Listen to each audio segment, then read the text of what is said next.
السلام عليكم، ازيكم يا حبايب قلبي؟ اللهم صل وسلم وبارك على سيدنا محمد وعلى اله وصحبه اجمعين.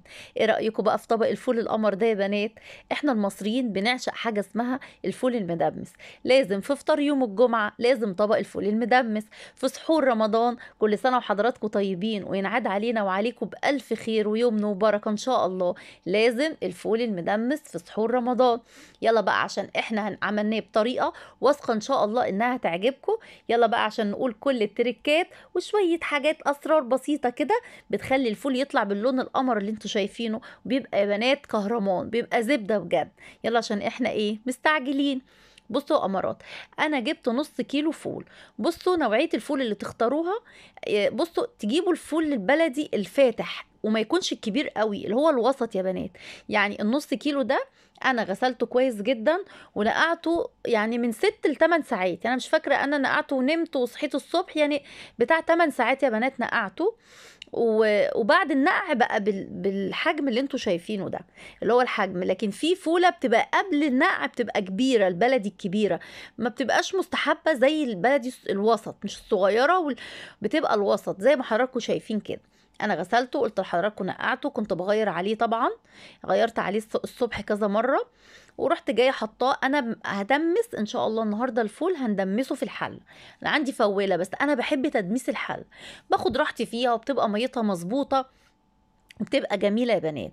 جربوا كده، وبالذات الحلل اللي عنده حل الومنيوم.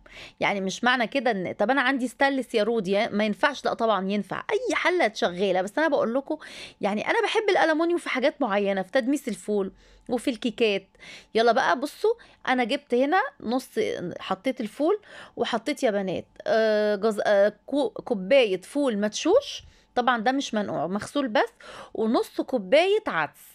نص كوبايه عدس غسلتها برضو كويس، وحطيت 4 فصوص توم، وبشرت جزرايه واحده حطيتها زي ما حضراتكم شايفين كده، وحطيت طماطمايه. ممكن انا بحب ابشرها لاني ما بحبهاش تبان، ومش هتسود الفول يا بنات، لان في حد يقول ان الطماطم بتسود الفول. لا لا لا، والله انتوا شفتوه كان عامل ازاي وهتشوفوه قدام حضراتكم خطوه بخطوه.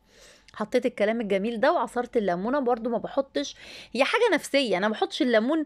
يعني في يعني في حد يقول لي ما يمررش، بس انا بعصر الليمونه وخلاص وبرميها. وبحط ميه بارده عادي، ميه من الحنفيه ساقعه عادي. برضو حضراتكم حابين تحطوا ميه مغليه، بس انا حطيت ميه من الحنفيه. ورفعت الكلام القمر ده كله، او حطيت ربع معلقه صغيره كركم، وربع معلقه بابريكا، انا مش عارفه ما جاتش في الكاميرا.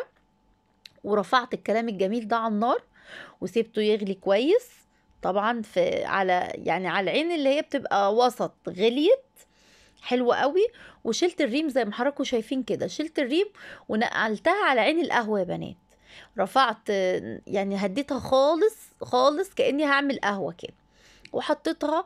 وطبعا وكمرت عليها بالغطا. ومش معنى كده ان انا ما كشفش الغطا، لا انا بعد ساعه كشفته، وكان يعني بعد ساعتين كده كان استوى فعلا لانه منقوع كويس. بس بصوا الميه خفيفه.